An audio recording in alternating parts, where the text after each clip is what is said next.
Digas um Conto apresenta de Arthur Conan Doyle, Sherlock Holmes, em O Pé do Diabo, publicado em 1910. Ao notar de tempos em tempos algumas das curiosas experiências e interessantes recordações associadas à minha longa e íntima amizade com Sherlock Holmes, defronto-me a miúde com as dificuldades oriundas de sua invencível antipatia por todo tipo de publicidade. Seu espírito ríspido e rabugento nutriu sempre o mais profundo desprezo pelo aplauso popular, e nada o divertia mais, ao final de um caso habilmente deslindado, que reverter o mérito do êxito a qualquer agente oficial e ouvir com um sorriso irônico o coro geral de congratulações indevidas. Foi de fato essa atitude da parte do meu amigo, e não certamente a falta de material interessante, que me fez apresentar ao público nestes últimos anos muito poucas narrativas. Minha participação em algumas de suas aventuras consistiu sempre em um privilégio que me obrigava à máxima discrição. O leitor pode imaginar, portanto, minha surpresa ao receber na última terça-feira um telegrama de Holmes. Jamais se dá o trabalho de escrever cartas quando é possível expedir telegramas. Concebido nos seguintes termos: Por que não dar publicidade ao horrível mistério da Cornualha, o caso mais estranho que já tive em mãos? Não faço a menor ideia do que o fizera lembrar do assunto, ou do capricho que induzira a desejar que fosse entregue ao domínio público. Todavia, apressei-me a coligir minhas notas sobre o caso, antes que outro telegrama viesse cancelar o precedente, e apresento-o agora a meus leitores. Foi na primavera do ano de 1897 que a férrea constituição de Holmes começou a dar alguns sinais de fraqueza diante do trabalho constante e duríssimo, e essa indisposição era talvez agravada por excessos ocasionais de sua vida privada. Em março daquele ano, o Dr. Moore Agar, da Harley Street, cuja dramática apresentação a Holmes eu talvez ainda venha narrar, declarou de modo peremptório que o famoso detetive particular deveria abandonar toda e qualquer atividade e entregar-se ao mais completo repouso, se quisesse evitar um reparável esgotamento nervoso. O estado de sua saúde não era assunto que pudesse despertar em Holmes o mínimo interesse, pois seu desprendimento moral era absoluto, mas resignou-se, por fim, em face da ameaça de ficar definitivamente impossibilitado de trabalhar, a uma completa mudança de atmosfera e ambiente. Assim, no início da primavera daquele ano, estávamos reunidos numa pequena casa de campo nas proximidades da Baía de Poudre, no limite extremo da península da Cornualha. Tratava-se de um lugarejo singular, muito propício ao temperamento sombrio de meu paciente. Das janelas de nossa pequenina casa caiada de branco, situada no alto de um arborizado promontório, dominávamos com o olhar todo o sinistro semicírculo da Baía Mouth, antiga armadilha mortal para todos os veleiros, com sua orla de penhascos negros e recifes traiçoeiros, sobre os quais inúmeros navegadores tinham encontrado uma morte trágica. Graças à brisa setentrional que ali sopra, a baía parece plácida e abrigada, convidando o pequeno barco acrossado pelas tempestades a procurar o repouso e proteção. Súbito muda o vento, sopram violentas as lufadas do sudeste, a âncora é arrastada, a praia surge a sotavento e finalmente travava-se a suprema batalha com os rochedos espumantes. O marinheiro velho e experimentado evita aproximar-se desse lugar maldito. Do lado da terra, a paisagem que nos circundavam era tão tétrica quanto a do mar. Consistia numa região de charnecas ondulantes, desertas e de cor pardacenta, onde de longe surgia um campanário que assinalava qualquer aldeia abandonada. Em todas as direções, sobre essas charnecas, despontavam vestígios de uma raça definitivamente extinta, que deixara como única recordação estranhos monumentos de pedra, túmulos irregulares, onde se encontravam depositadas as cinzas de seus mortos, e curiosos trabalhos de cerâmica, índices de lutas pré-históricas, o fascínio e o mistério do lugar, com sua atmosfera sinistra de nações desaparecidas, exercia influência sobre a imaginação do meu amigo, e ele passava grande parte do tempo em longos passeios e de solitárias meditações pelos campos áridos. O antigo dialeto da Cornualha também lhe prendera atenção, e recordo-me que Holmes descobriria certa afinidade entre o dialeto e o caldeu, a qual derivava dos traficantes de estanho fenícios. Holmes recebera uma encomenda de livros de filologia e preparava-se para desenvolver essa tese quando, de repente, minha tristeza e sua disfarçada delícia nos vimos envolvidos naquela terra de sonhos, num problema mais emocionante, mais atraente e infinitamente mais misterioso do que nos tinha obrigado a abandonar Londres. Nossa existência simples e tranquila, nossa saudável rotina foram violentamente interrompidas e vimos-nos precipitados no meio de uma sequência de acontecimentos que suscitaram na máxima emoção, não só na Cornualha, como em toda a região ocidental da Inglaterra. Muitos de meus leitores talvez se lembrem do que veio a ser o chamado na ocasião o horrível mistério da Cornualha, se bem que a imprensa londrina tivesse chegado a uma narrativa demasiado incompleta dos fatos. Agora, decorrido 13 anos, darei a público os pormenores reais desse inconcebível acontecimento. Já disse que os campanários esparsos assinalavam as aldeias existentes nessa região da Cornualha. A mais próxima delas era o pequeno povoado de Trennick Wallace, onde as moradias de cerca de 200 de habitantes se aglomeravam em torno de uma vetusta igreja coberta de musgo. O vigário da paróquia, o reverendo Houndey, era uma espécie de arqueólogo e, como tal, Holmes estabelecera relações com ele. Homem de meia idade, majestoso e afável, era dotado de uma notável bagagem de erudição quanto a fatos locais. A seu convite foram tomar chá na sede da paróquia, e lá conhecemos também o Sr. Mortimer Tregennis, cavalheiro independente, que ajudava o vigário a aumentar seus parcos recursos, hospedando-se em sua casa vasta e desordenada. O vigário, sendo solteiro, sentia-se feliz com esse arranjo, apesar de haver muito pouco em comum entre ele e seu pensionista, homem alto, moreno, de óculos, e cujo andar curvado sugeriu a verdadeira deformidade física. Recordo-me de que, durante nossa visita, notamos que o vigário estava muito loquaz, ao passo que seu pensionista se mostrava estranhamente taciturno, com um aspecto triste e pensativo, e deixou-se ficar quase sempre sentado, evitando nossos olhares, aparentemente preocupado com seus próprios problemas. Eis que 2 homens interromperam abruptamente em nossa sala de estar na terça-feira, 16 de março, pouco depois de termos terminado a nossa primeira refeição, enquanto fumávamos um cigarro antes do passeio cotidiano pelos arredores. Sr. Holmes, disse em voz agitada o vigário. Ocorreu durante a noite o fato mais trágico e extraordinário do mundo. É verdadeiramente incrível e podemos considerar sua presença aqui neste momento como dom especial da providência, pois em toda a Inglaterra o senhor é justamente o homem de que necessitamos. Encarei o importuno vigário com ar de poucos amigos. Holmes, porém, tirou o cachimbo da boca e endireitou-se na poltrona, com um velho cão de caça que ouve o soar das trompas dos caçadores. Com um gesto, indicou o sofá, onde nosso ansioso visitante e seu perturbado companheiro se sentaram, lado a lado. O Sr. Mortimer Tregennis parecia mais calmo que o clérigo, mas o tremor de suas mãos finas e o brilho dos seus olhos escuros demonstravam que sentia a mesma emoção. Falo eu, ou senhor? Perguntou ele ao pároco. Parece que o senhor fez a descoberta.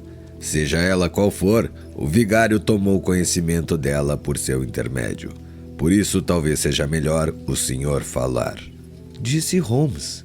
Lancei um olhar ao pároco, humildemente vestido, ao lado de seu pensionista, cuja indumentária era irrepreensível, e diverti-me com um olhar de surpresa que a fácil dedução de Holmes lhe havia estampado nas faces. Talvez eu deva dizer algumas palavras primeiro, objetou o vigário. E depois o senhor decidirá se deve ouvir o Sr. Trégenis ou se devemos correr imediatamente ao local da misteriosa tragédia.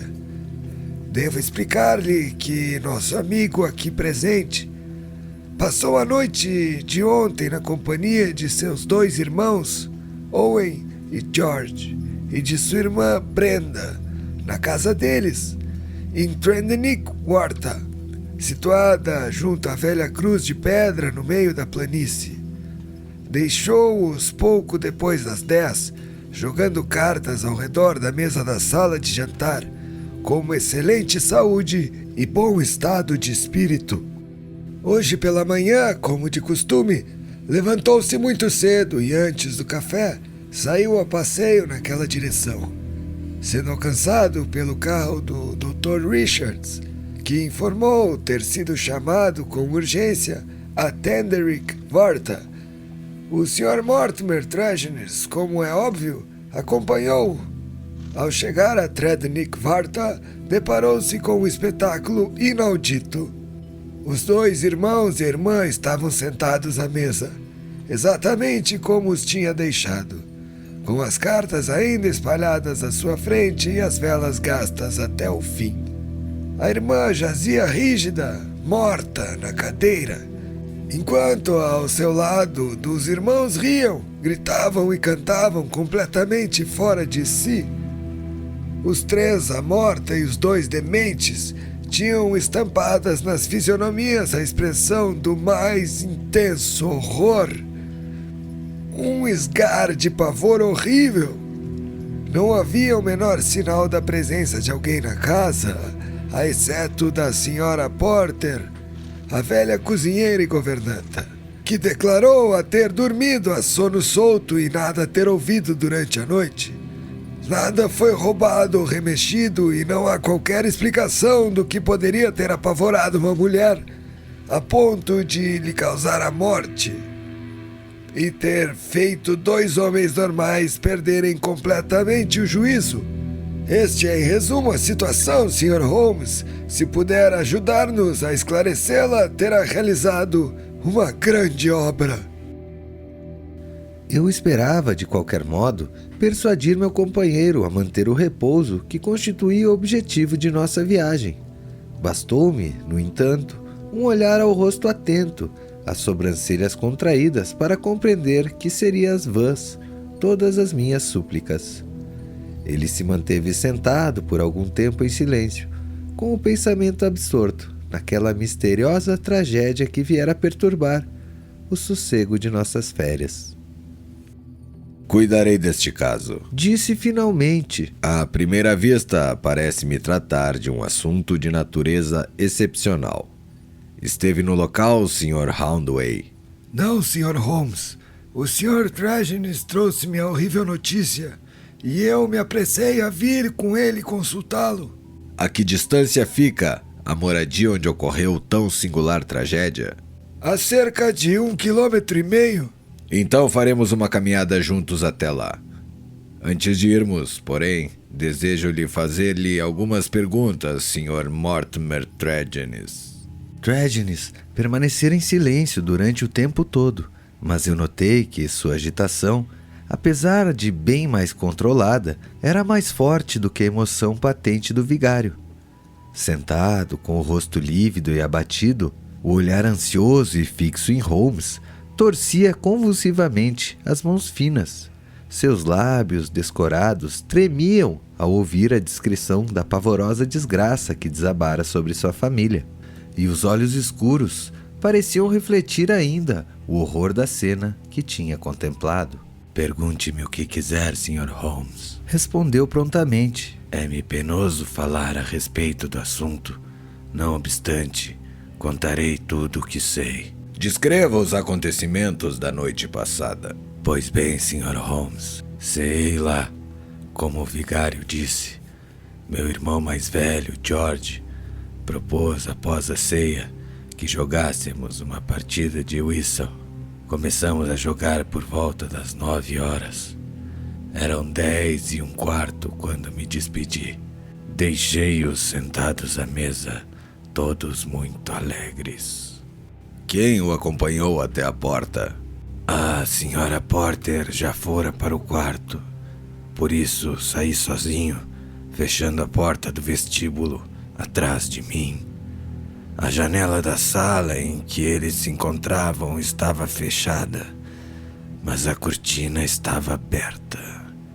Hoje de manhã não notei nenhuma mudança, tanto na porta como na janela, e nada fazia supor que um estranho pudesse ter entrado na casa. Todavia, lá estavam meus irmãos enlouquecidos de terror e Brenda morta, com a cabeça pendente sob o braço da cadeira. Enquanto for vivo, jamais poderei esquecer aquela visão dantesca. Os fatos, tais como o senhor narra, são realmente extraordinários, observou Holmes. Pelo que me acaba de dizer, concluo que não encontra explicação para eles. Foi obra do demônio. Sr. Holmes, do demônio! Exclamou Mortimer Tregennis. Não é coisa desse mundo. Algo deve ter surgido naquela sala, capaz de lhe apagar das mentes a luz da razão. Por meios humanos, seria impossível realizar tal coisa. Uma vez que o assunto transcende a natureza humana, receio que ele esteja acima de minhas forças. Entretanto, devemos esgotar todas as explicações naturais antes de aceitar tal hipótese. Quanto ao senhor, suponho que se afastou de sua família por algum motivo, já que seus irmãos vivem juntos e o senhor não mora com eles. Exatamente, Sr. Holmes. Apesar de que este assunto já é coisa do passado e foi encerrado há muito tempo, possuímos uma mina de estanho em Redert, mas vendemos nossos direitos a uma sociedade e retiramos com o suficiente para levarmos uma vida tranquila. Não nego que houve certo ressentimento entre mim e meus irmãos no tocante à divisão do dinheiro, mas tudo foi esquecido e perdoado nestes últimos tempos. Éramos ótimos amigos. Voltando à última noite que passaram juntos, não se recorda de nada que possa lançar alguma luz sobre a tragédia? Pense bem, Sr. Tregennis, pois o mais tênue fio da meada me será de grande auxílio. Não me recordo de nada, Sr. Holmes. Seus irmãos encontravam-se em seu habitual estado de espírito? Nunca os vi tão satisfeitos. Eram pessoas nervosas? Mostravam-se apreensivos, com quem receia qualquer perigo iminente? Não. Nada mais pode acrescentar, então, que me sirva de ajuda? Mortimer Tregennis refletiu profundamente por alguns instantes. Ocorre-me alguma coisa, disse ele por fim. Quando estávamos sentados ao redor da mesa, eu estava de costas voltadas para a janela e meu irmão George, que era meu parceiro, estava de frente para ela. Em dado movimento, vi o olhar fixamente por cima de meu ombro, tanto que me voltei e olhei na mesma direção. A cortina estava levantada e a janela fechada, mas pude distinguir os arbustos do jardim e por momentos tive a sensação de ver qualquer coisa se mover no meio deles. Não sabia dizer se era um homem ou um animal, mas calculei que fosse qualquer coisa. Quando perguntei a meu irmão para onde estava olhando, sua resposta coincidiu com a minha impressão. É tudo o que eu posso lhe dizer. Os senhores não procuraram investigar? Não demos importância ao incidente. O senhor, por conseguinte, saiu de lá sem o menor presságio funesto? Exatamente. Ainda não compreendi bem como veio a saber do sucedido tão cedo nesta manhã. Sou madrugador e habitualmente saio a passeio antes do café. Esta manhã, mal me pus a caminho, fui lançado pelo médico que passou por mim de carro. Contou-me que a velha senhora Porter o mandava chamar com urgência por algum garoto. Saltei para o carro e seguimos juntos. Logo chegamos, entramos na sala trágica. As velas e o fogo deviam ter se apagado muitas horas antes. E eles tinham permanecido sentados, na escuridão até o romper da manhã. O médico declarou que Brenda deveria estar morta há pelo menos 6 horas. Não vimos o mínimo sinal de violência. Jazia apoiado sob o braço da cadeira com uma pavorosa expressão de terror no rosto. George e Owen cantarolavam trechos de canção e se agitavam-se como 2 enormes macacos. Deus meu, que horror! Não pude resistir ao espetáculo e o próprio médico estava branco como uma folha de papel. Chegou mesmo a cair sobre uma cadeira com uma espécie de vertigem e por pouco não tivemos de tratar ele. Estranho, verdadeiramente estranho, comentou Holmes, levantando-se e pegando o chapéu. Talvez seja melhor irmos já para Teneric Warta. Confesso que raras vezes deparei com um caso que fosse à primeira vista mais singular. Mais singular, mais singular, mais singular, mais singular, mais singular. As operações daquela manhã pouco serviram para que nossas pesquisas progredissem. Estas foram assinaladas, logo de início, por um incidente que me deixou na mente a mais sinistra impressão. A estrada que levava a Teneric Warta era estreita e sinuosa. Ao caminharmos por ela, ouvimos o ruído de um carro que vinha em sentido contrário e afastamo-nos para um lado da estrada, a fim de dar-lhe passagem. No momento em que cruzou conosco, entrevi fugazmente, através da vidraça da portinhola, um rosto contraído num horrendo sorriso que nos fitava. Aquele olhar insensato, aquele ranger dos dentes, passaram de súbito por nós como uma visão diabólica. Meus irmãos! Gritou Mortimer Tregennis, fazendo-se pálido como um cadáver. Vão levá-los para Hayston! Acompanhamos com os olhos engazeados a carruagem negra, que desapareceria rapidamente de nossa vista. Volvemos em seguida os passos para a casa fatídica, cujos ocupantes tinham encontrado tão estranho destino. Era uma habitação grande e clara, mais uma vila do que uma simples casa de campo. Circundada por vastos jardins que, graças ao ar ameno das Cornualhas, já se encontrava coberto de flores primaveris.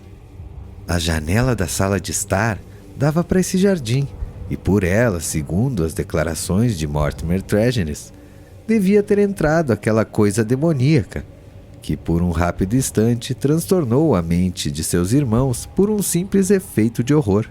Holmes passeou lentamente e pensativamente por entre os canteiros floridos ao longo do caminho, antes de penetrarmos no portal. Lembro-me de que estava tão absorto nos próprios pensamentos que tropeçou num regador cheio de água, despejando-lhe o conteúdo sobre nossos pés e na areia do jardim. No interior da casa, fomos recebidos pela velha governanta, Sra. Porter, que, com a ajuda de uma jovem criada, acudia aos arranjos domésticos. Respondeu prontamente a todas as perguntas de Holmes. Nada ouvira durante a noite. Os patrões tinham apresentado, nos últimos tempos, um excelente estado de espírito, que nunca os vira tão alegres e satisfeitos. Naquela manhã, ao entrar na sala e ao se deparar com aquele quadro sinistro, desmaiara de horror. Mal voltou a si, abriu a janela para arejar o ambiente e correu para a estrada, onde encontrou um garoto ao qual pediu que chamasse um médico. Se quisesse ver Srta. Brenda, ela estava na cama, no andar superior. Foram necessários 4 homens robustos para colocar os 2 irmãos no carro do hospício. não queria ficar nem mais uma noite em casa e naquela mesma tarde iria juntar-se à sua família em St. Ives. Subimos as escadas e examinamos o cadáver. Brenda Tredniers fora uma jovem belíssima, se bem que já tivesse atingido a idade madura. O rosto moreno, de linhas perfeitas, era encantador, mesmo na morte, mas ainda apresentava sinais de convulsão que provocara sua última emoção terrena. Do quarto da extinta, descemos para a sala de estar, onde se verificava a incrível ocorrência. Ainda se amontoava nas lareiras as cinzas de fogo da noite anterior. Sobre a mesa, na qual continuavam espalhadas as cartas do baralho, viam-se 4 castiçais com as velas inteiramente consumidas. As cadeiras tinham sido encostadas à parede. No entanto, tudo mais estava no lugar. Holmes percorrera a sala com passos rápidos e leves. Sentou-se nas diversas cadeiras, aproximando-as da mesa para reconstituir as posições. Verificou que ângulo do jardim poderia ser visto do interior. Inspecionou o pavimento, o teto, a lareira. Entretanto, nem por um momento notei aquele súbito brilho do olhar e aquela contração dos lábios que me fariam pressentir que entreviram um raio de luz naquela tensa treva. Por que o fogo estava aceso? Perguntou a certa altura.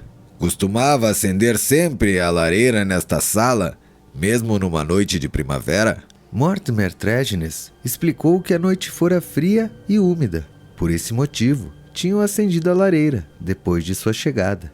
Que pretende fazer agora, Sr. Holmes? Perguntou. Meu amigo sorriu e pousou a mão no meu braço. Creio, Watson, que vou voltar ao velho hábito de me intoxicar com tabaco, que você tantas vezes e com muita razão tem condenado. Os senhores vão permitir que voltemos para casa, pois não acredito que aqui possa se apresentar algo de novo. Vou meditar sobre os acontecimentos, St. Tredniers, e se me ocorrer alguma coisa, o senhor e o vigário serão informados. Por ora, desejo a ambos um bom dia. Um bom dia. Um bom dia. Um bom dia. Um bom dia.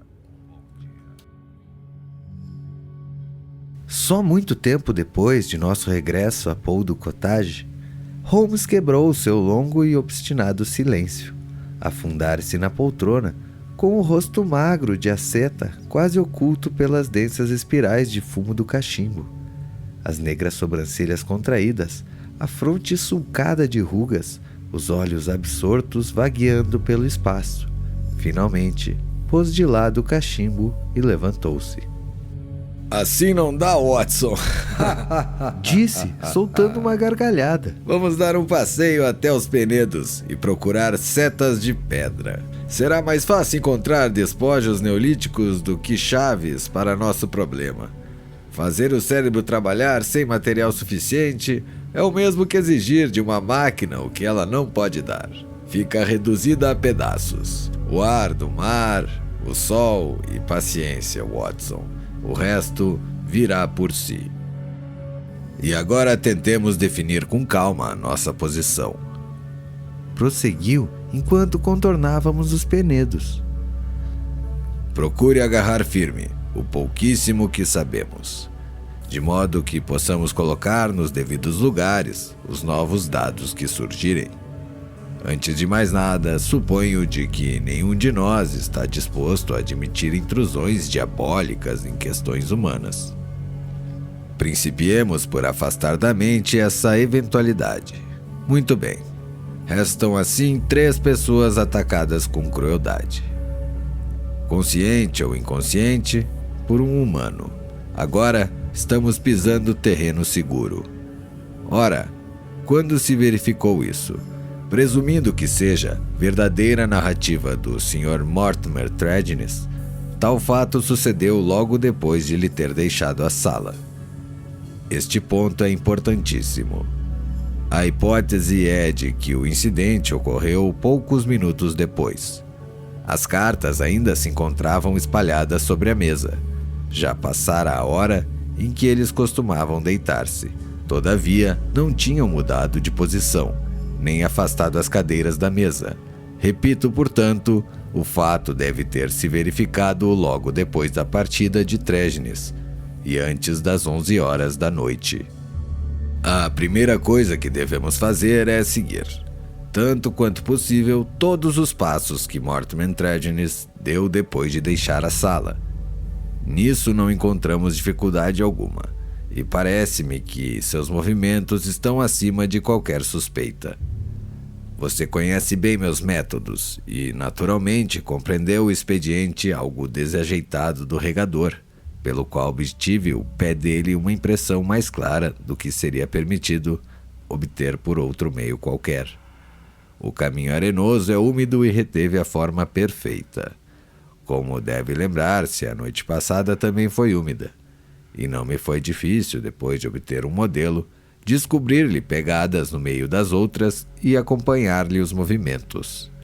Ele parece ter se afastado rapidamente na direção da casa do vigário. Ora, se Mortimer Trégenes desapareceu da cena e alguém de fora pode exercer uma influência letal sobre os jogadores de cartas, como podemos estabelecer a identidade dessa pessoa? E como foi possível criar em torno daqueles três desgraçados tão mortífera atmosfera de horror? A senhorita Porter está isenta de qualquer suspeita, evidentemente inofensiva. Existirão provas de que alguém subiu a janela do jardim e, por meios ignorados, horrorizou os três irmãos a ponto de enlouquecê-los. A única hipótese nesse sentido é fornecida pelo próprio Mortimer Trégenes, quando afirma que seu irmão distinguira algo movimentando-se no jardim. Isso é, sem dúvida, extraordinário, pois a noite estava chuvosa e nevoada e escura. Quem quisesse assustar aquela gente seria obrigado a encostar o rosto à vidraça, a fim de ser visto. Ao lado da janela, na parte exterior, corre um canteiro de flores de cerca de 1 metro de largura. Não apresenta, porém, o menor sinal de pés.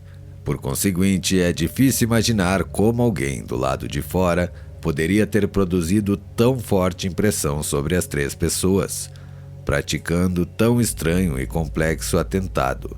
Percebe as dificuldades com que nos defrontamos, Watson?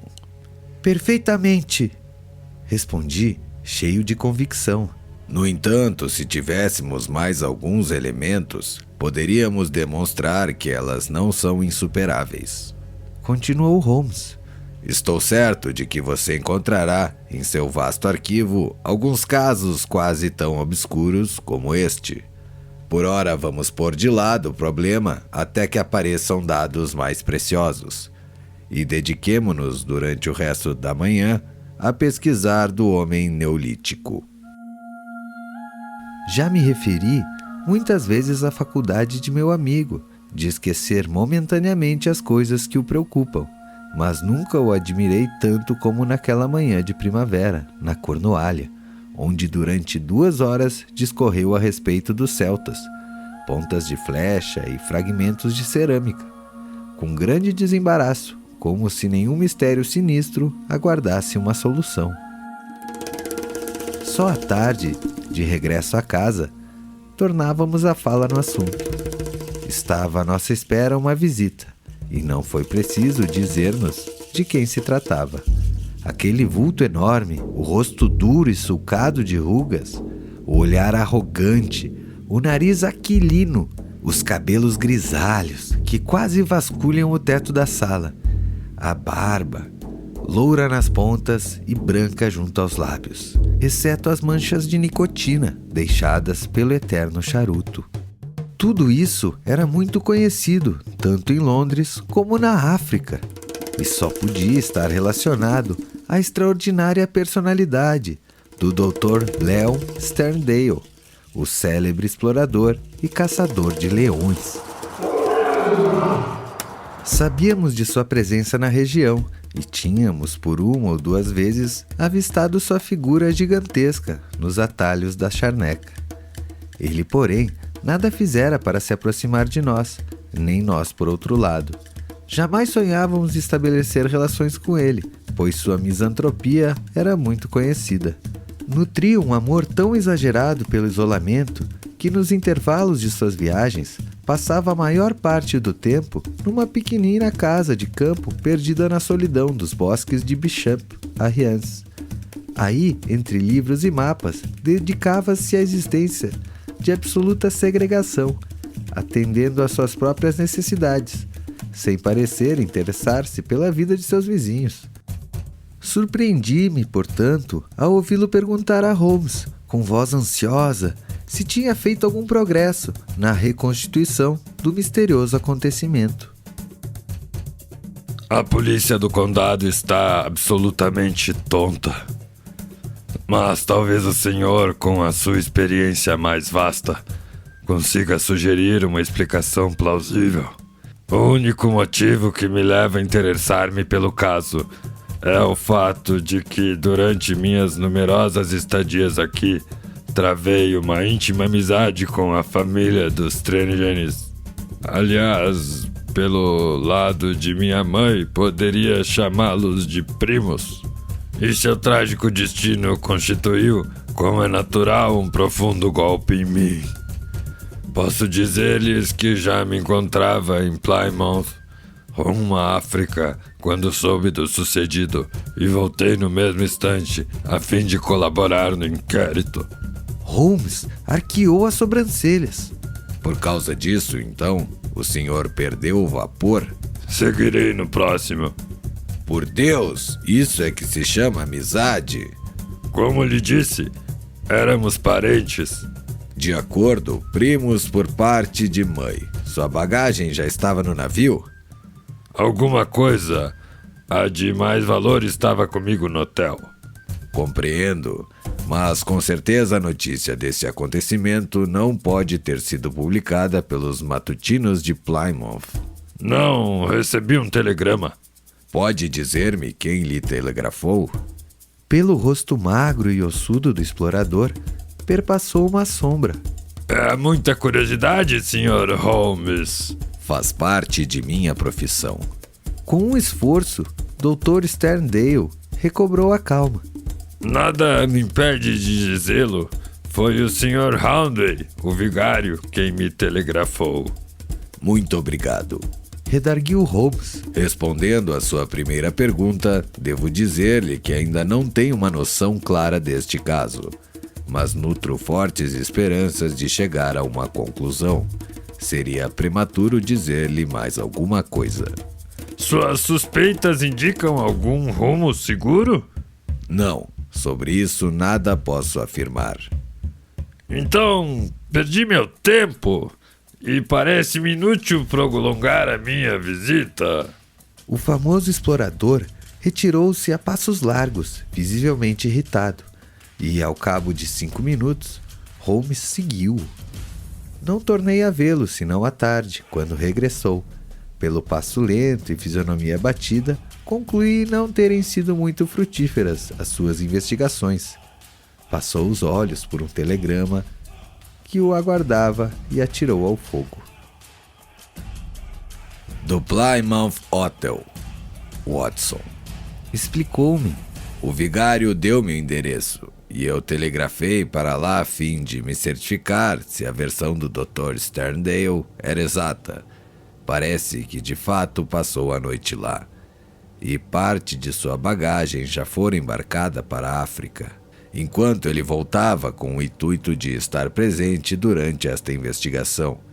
O que deduz de tudo isso? Que o assunto lhe interessa muito. Interessa-lhe profundamente, sim. Há um fio aqui que até agora não conseguimos agarrar e que talvez nos conduza através da meada. Alegre-se, Watson, pois estou certo de que ainda não temos nas mãos todos os elementos essenciais. Quando tal suceder, nossas dificuldades se dissiparão. Eu mal sabia que as palavras de Holmes logo se veriam confirmadas, e que estava prestes a ocorrer um fato estranho e sinistro, que iria dar novo rumo a nossas pesquisas.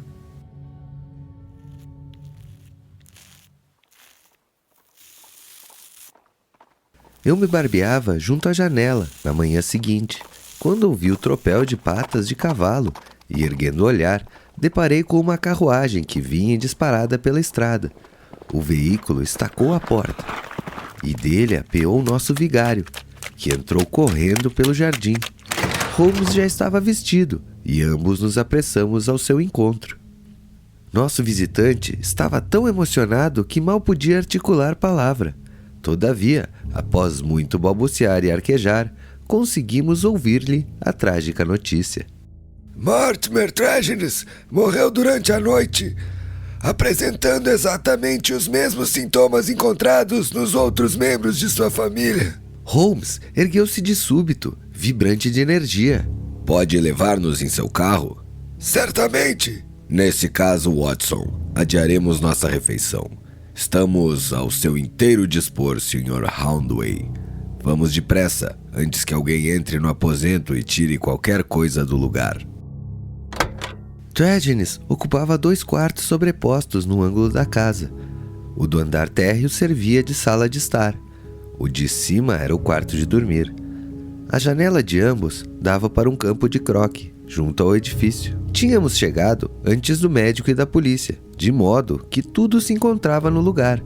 Desejo descrever a cena exatamente como se apresentava naquela nevoenta manhã de março, cuja impressão jamais se apagará de minha memória. A atmosfera do quarto estava incrivelmente sufocante, e estaria ainda mais irrespirável se a criada, que já tinha entrado antes, não escancarasse a janela. Talvez isso pudesse atribuir-se a um lampião que estava aceso no centro da mesa. Junto a esta estava sentado o morto, reclinado na poltrona, a barba rala apontando para a frente, os óculos empurrados para a testa, o rosto trigueiro e magro voltado para a janela e contraído no mesmo espasmo de horror que transtornara as feições de sua pobre irmã. Os membros convulsos e os dedos crispados pareciam indicar que morrera num verdadeiro paroxismo de medo. Estava vestido, ainda que houvesse sinais de que fizera às pressas. O leito em desalinho mostrava que dormira ali, e que o fim trágico se dera às primeiras horas da manhã.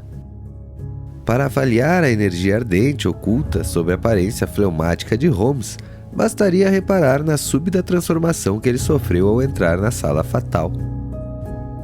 Instantaneamente, ele ficou tenso e alerta, com os olhos brilhando, a fisionomia impenetrável, os membros fremindo de energia. Saía para o campo de croque, regressava pela janela, rodeava o aposento, subia ao quarto, como um irrequieto cão de caça, farejando a presa. No quarto de dormir, fez um rápido giro e terminou abrindo a janela de par em par, o que pareceu fornecer-lhe novo motivo de excitação, pois debruçou-se nela lançando estrepitosas exclamações de interesse e satisfação. Em seguida, desceu a escada correndo, pulou a janela, atirou-se de bruços no relvado, pôs-se de pé num salto e tornou a entrar na sala. Tudo isso com a energia do caçador, prestes a apanhar a presa. O lampião, de tipo comum, sofreu também um minucioso exame, principalmente no que se referia à sua capacidade. Inspecionou cuidadosamente com uma lente a fuligem que lhe recobria a parte superior e raspou um pouco de cinza que havia aderido à superfície, guardando-a no envelope, que enfiou na carteira. Finalmente, ao chegarem o médico e a polícia, acenou ao vigário e saímos os 3 para o relvado usado para jogar croque.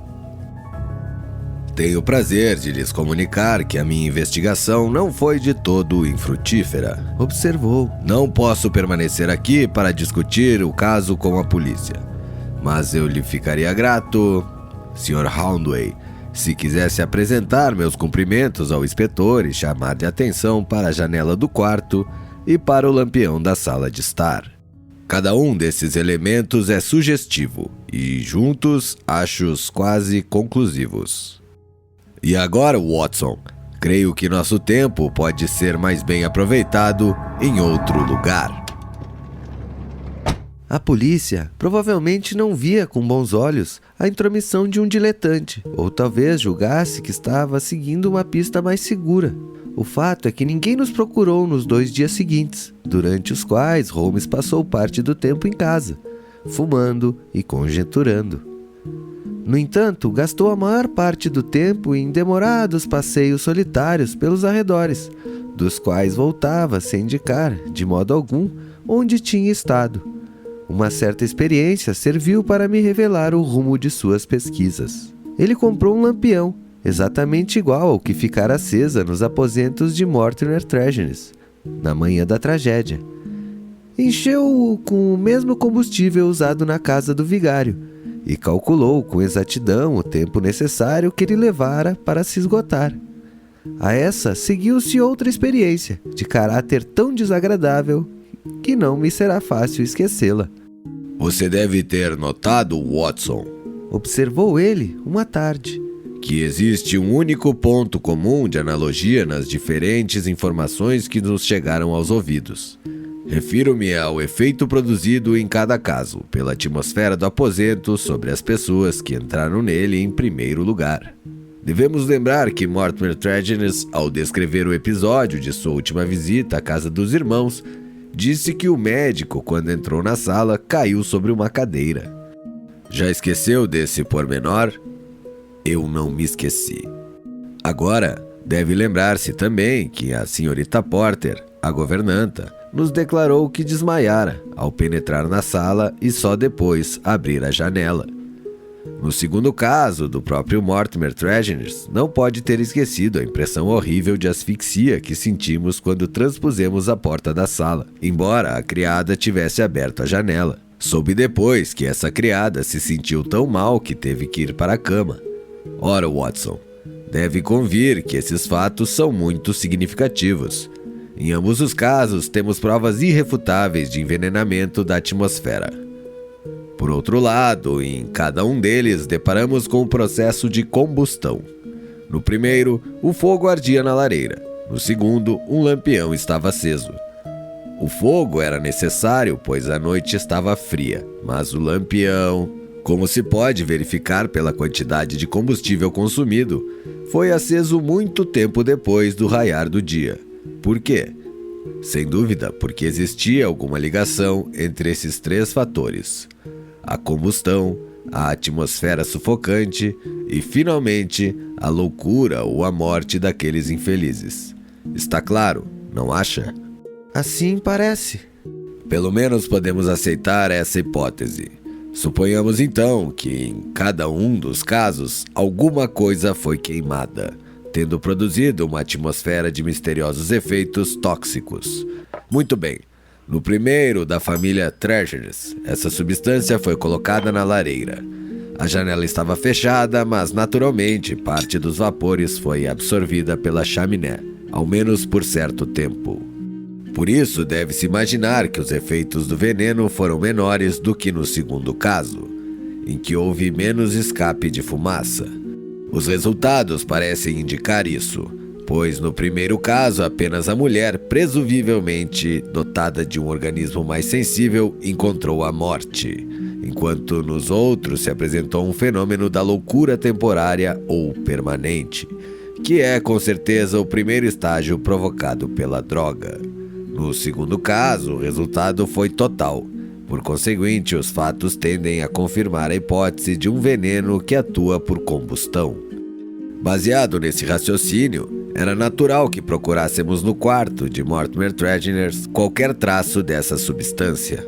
É claro que o primeiro objeto que inspecionei foi a manga do lampião, e, de fato, encontrei nela certa quantidade de cinza escamosa, uma franja de pó castanho, que ainda não fora de todo consumida.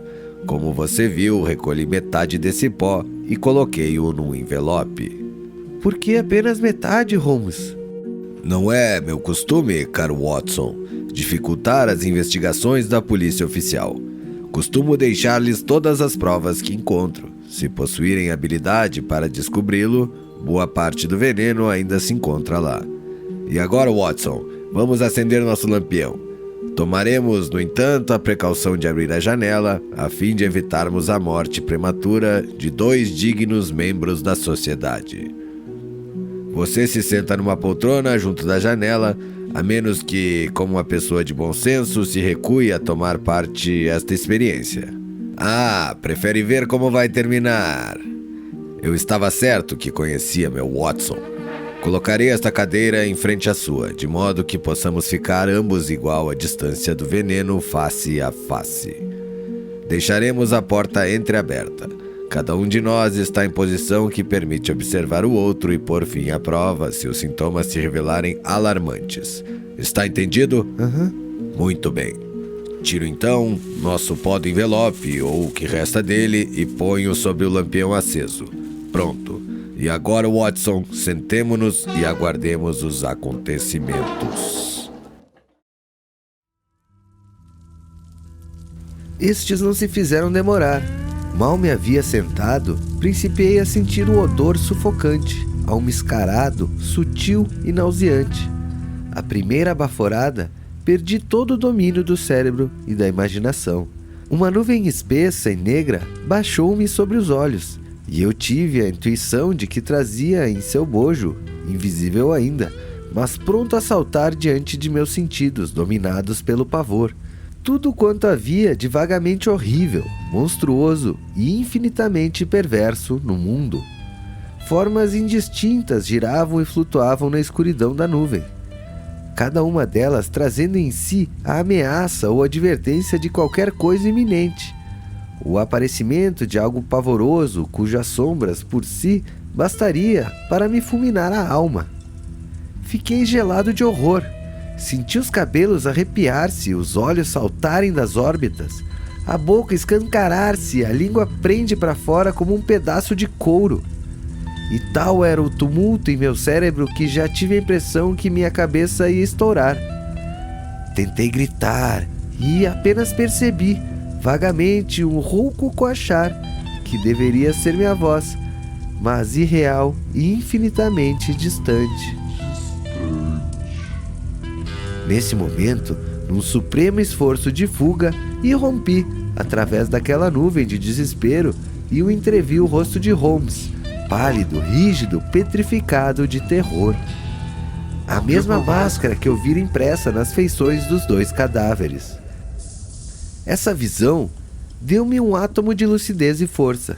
Saltei da poltrona, atirei os braços em torno de Holmes e, com ele, precipitei-me, cambaleante, para fora da sala. Momentos depois, estávamos estirados, lado a lado, sobre a relva, cônscios somente do sol radioso, cujos raios diluíam a infernal nuvem de pavor em que nos encontrávamos envolvidos.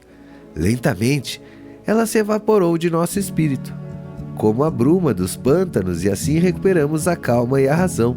Sentamo-nos no relvado, enxugando o suor viscoso de nossas testas e olhando apreensivo um para o outro, como querendo fixar os últimos traços da espantosa experiência a que nos tínhamos submetido. Palavra de honra, Watson! Exclamou Holmes, por fim, com uma voz vacilante. Devo agradecer-lhe e, ao mesmo tempo, apresentar-lhe desculpas. Essa prova, que para mim só seria imperdoável, é duplamente imperdoável porque envolvi nela um amigo querido. Não sei como devo pedir-lhe perdão. Você bem sabe, respondi emocionado, pois jamais me fora dado ver Holmes tão afetuoso. Que para mim a maior alegria, o máximo privilégio consiste em poder ser-lhe útil. Meu amigo voltou imediatamente ao tom irônico que o caracterizava. Seria supérfluo agirmos como loucos, Watson. Qualquer observador desprevenido afirmaria por certo que já o estávamos ao tentar tão temerária experiência. Confesso, porém, que nunca imaginei que o efeito pudesse ser tão violento e instantâneo.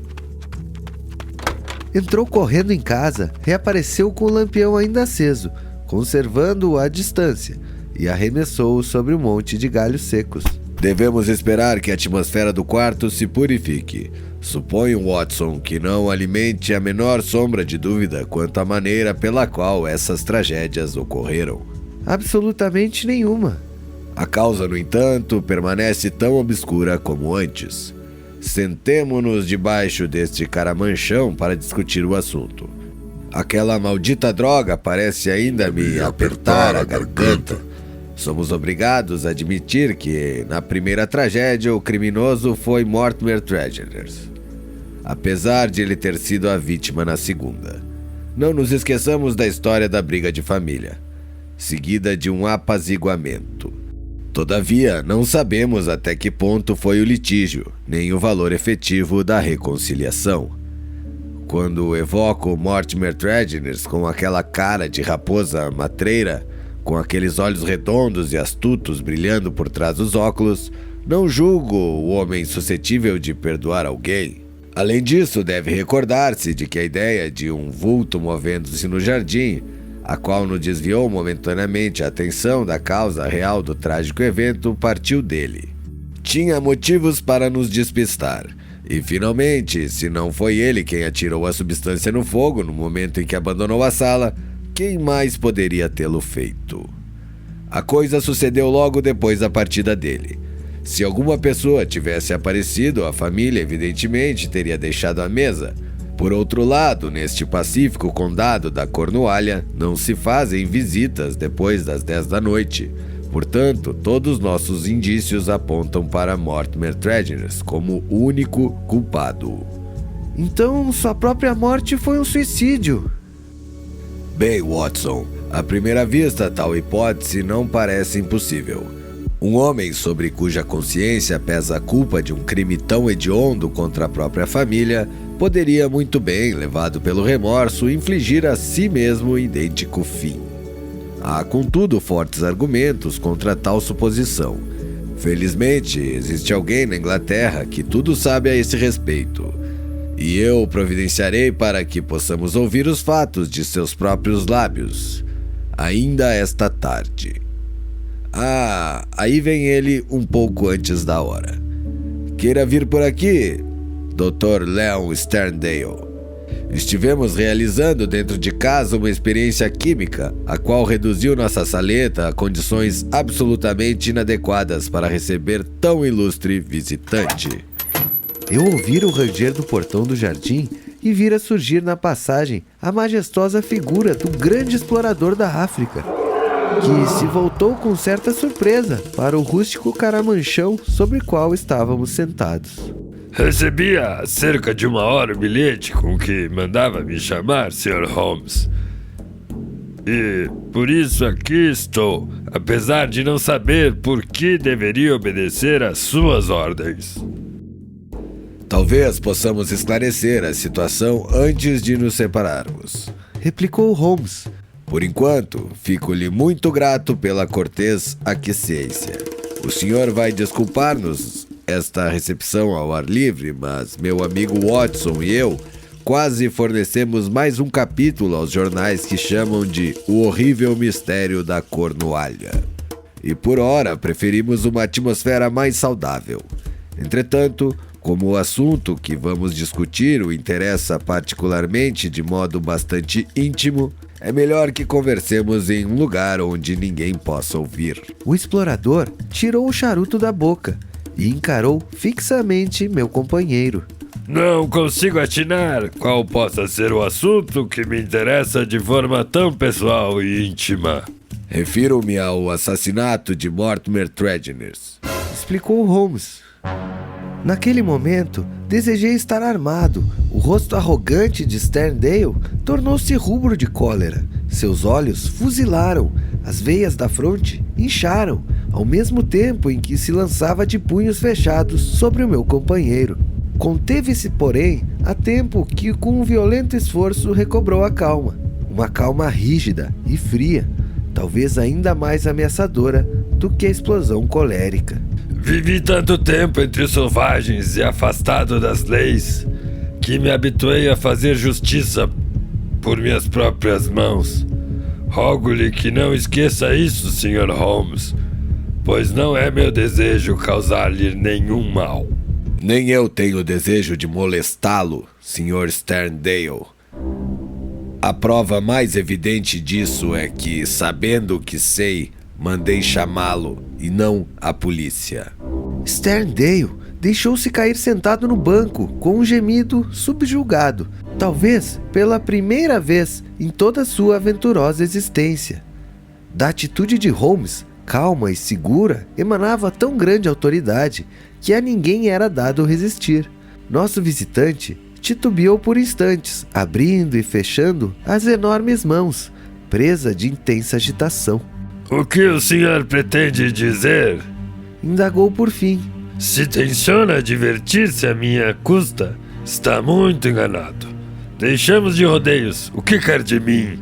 Vou já dizê-lo. Retorquiu Holmes. E faço na esperança de que minha franqueza seja correspondida. Meu próximo passo vai depender da maneira como o senhor se defender. Defender-me? Precisamente. Mas defender-me de quê? Da acusação de ter assassinado Mortimer Tregennis. Sterndale enxugou a testa com um lenço. Com muita franqueza, o senhor está ultrapassando os limites. Será que todos os seus êxitos dependem dessa prodigiosa capacidade de blefar? Se alguém está blefando aqui, observou Holmes em tom severo, é o senhor, Dr. Sterndale, e não eu.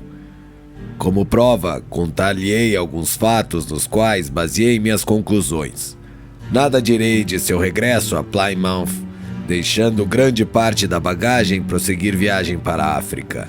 A não ser que tal atitude me indicou que o senhor era um dos fatores que deveriam ser considerados na reconstituição do drama. Eu voltei! Já me explicou as razões, mas eu não o considero pouco convincente e inadequadas. Mas deixamos isso de parte. O senhor me procurou para me perguntar de quem eu suspeitava. Recusei-me a responder-lhe.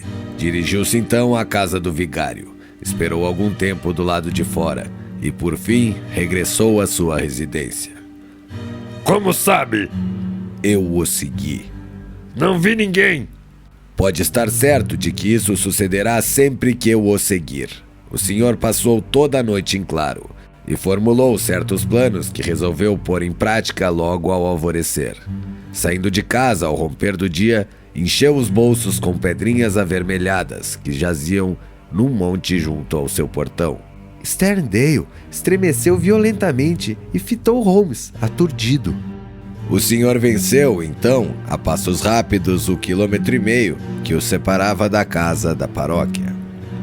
Acrescentarei que usou o mesmo par de tênis que tem agora nos pés.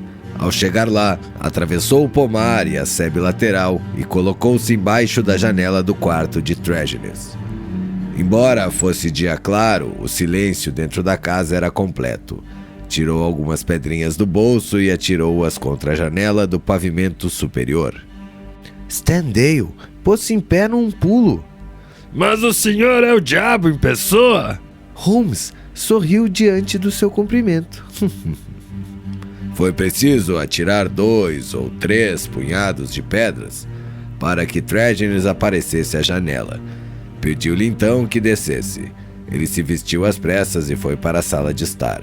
O senhor entrou pela janela, seguiu-se entre ambos um rápido colóquio, durante o qual o senhor ficou andando de um lado para o outro da sala. Saiu em seguida pelo mesmo caminho, fechou a janela e permaneceu no relvado, do lado de fora, fumando um cigarro e observando os acontecimentos. Finalmente, depois da morte de Tregennis, retirou-se como viera. E agora, Dr. Sterndale, como justifica tal conduta e quais os motivos que levaram a proceder assim? Se tentar lograr-me, por pouco que seja, dou-lhe minha palavra de honra de que passarei definitivamente o caso para outras mãos. O rosto de nosso visitante tornou-se lívido ao ouvir estas palavras. Ficou sentado por algum tempo, silencioso e pensativo, o rosto apoiado nas mãos. Por fim, com um gesto impulsivo, arrancou uma fotografia do bolso do casaco e atirou-a em cima da mesa rústica, diante de nós. Eis por que fiz isso, explicou.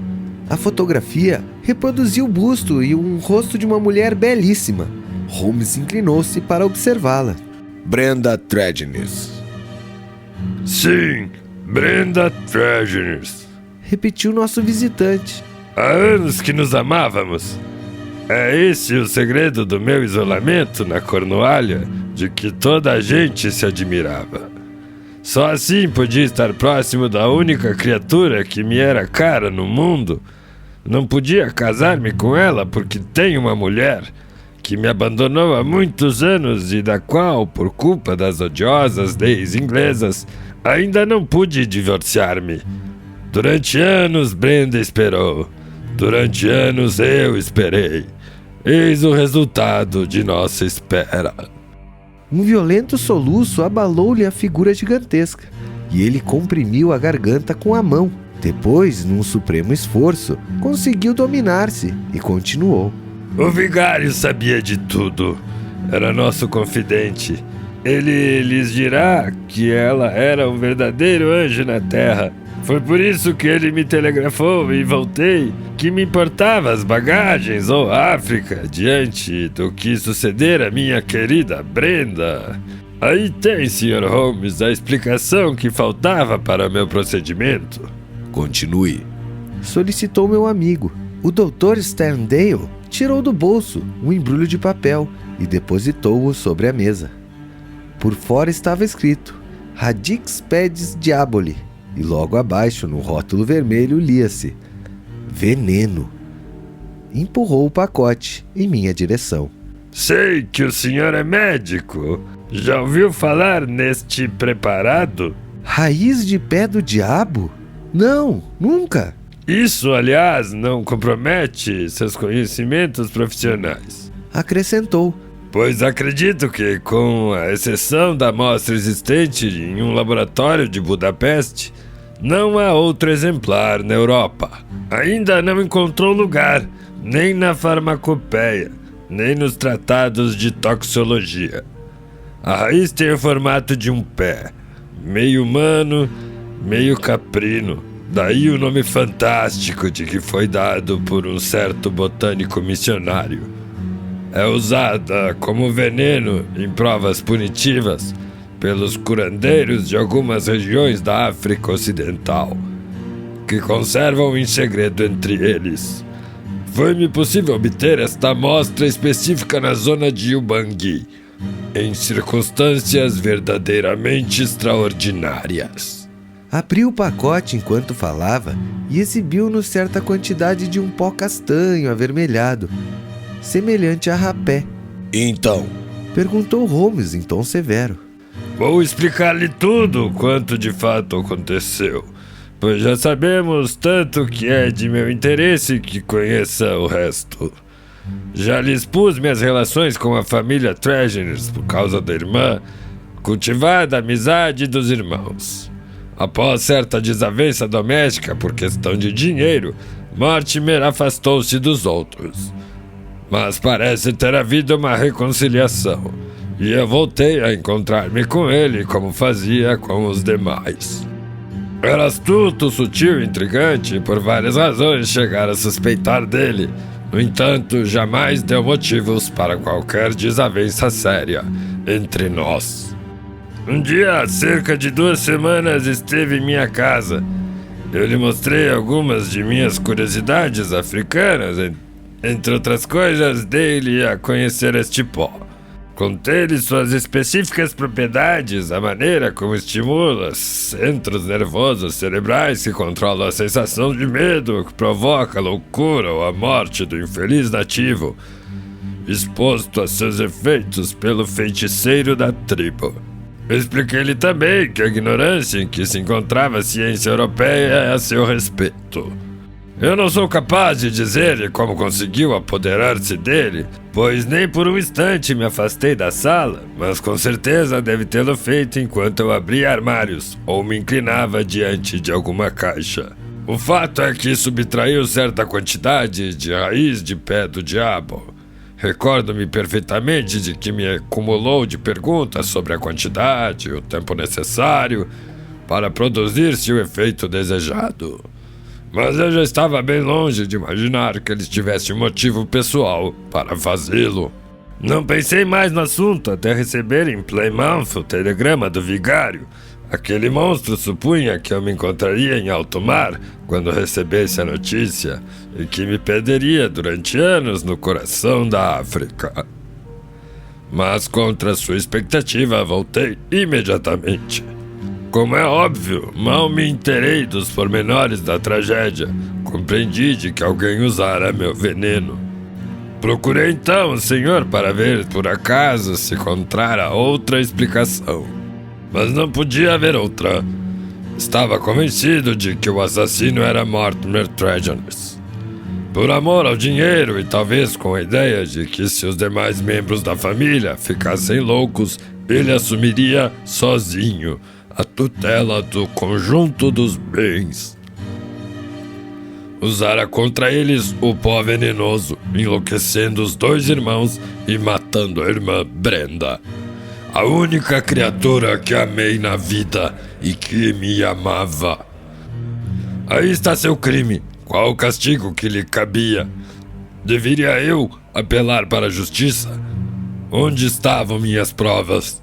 Eu sabia de tudo, mas conseguiria fazer um júri de aldeões acreditarem em uma fantástica história? A possibilidade parecia-me remota. Contudo, não podia arriscar-me a um malogro. Minha alma chamava por vingança. Ele disse, Sr. Holmes, passei tão grande parte da vida longe da lei que acabei finalmente por ditar eu próprio minhas leis. E assim sucedeu também neste caso. Decidi que ele devia compartilhar a mesma sorte que infligir aos outros. Ou isso, ou então eu faria justiça por minhas mãos. Em toda a Inglaterra, não existe neste momento homem algum que dê menos valor à própria vida do que eu. Agora já lhe contei tudo. O resto o senhor mesmo nos deu a conhecer. De fato, como disse, após uma noite de insônia, saí cedo de casa. Prevendo a dificuldade de acordá-lo, apanhei um punhado de pedrinhas do monte a que se referiu e servi-me delas para lançá-las contra a janela. Ele desceu e me fez entrar pela janela da sala de estar. Eu o acusei do crime. Afirmei-lhe estar ali como juiz e algoz. O miserável deixou-se cair numa cadeira paralisado de terror diante de meu revólver. Acendi o lampião, despejei-lhe em cima o pó e coloquei-me fora da janela, pronto a executar minha ameaça de matá-lo, caso procurasse abandonar a sala. Morreu ao cabo de 5 minutos. Meu Deus, que morte! Meu coração, porém, estava empedernido, pois Mortimer não sofreu nada que minha inocente Brenda não tivesse suportado antes dele. Eis minha história, Sr. Holmes. Talvez se amasse uma mulher, o senhor tivesse feito o mesmo. De qualquer forma, estou em suas mãos. Faça de mim o que quiser. Como já lhe disse, não há ninguém no mundo que receie menos a morte do que eu.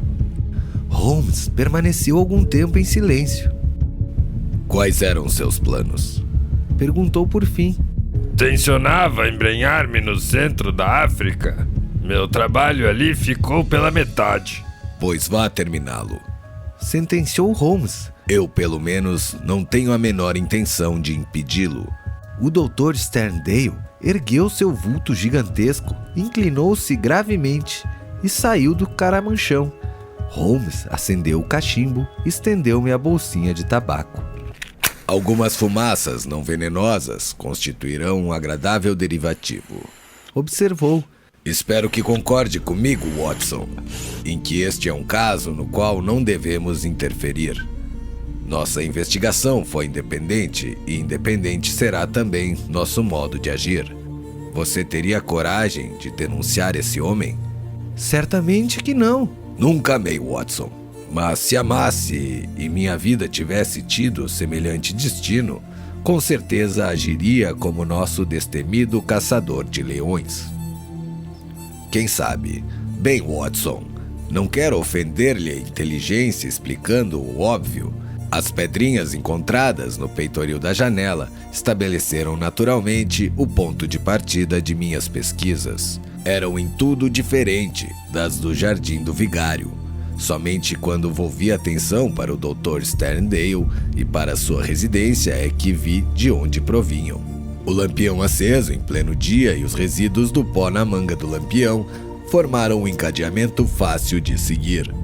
E agora, meu caro, creio que podemos varrer da mente esse desagradável assunto e regressar de consciência leve ao estudo daquelas raízes caldaicas, cujos vestígios devem ser encontrados com certeza no ramo da grande língua céltica de que se fala na Cornualha.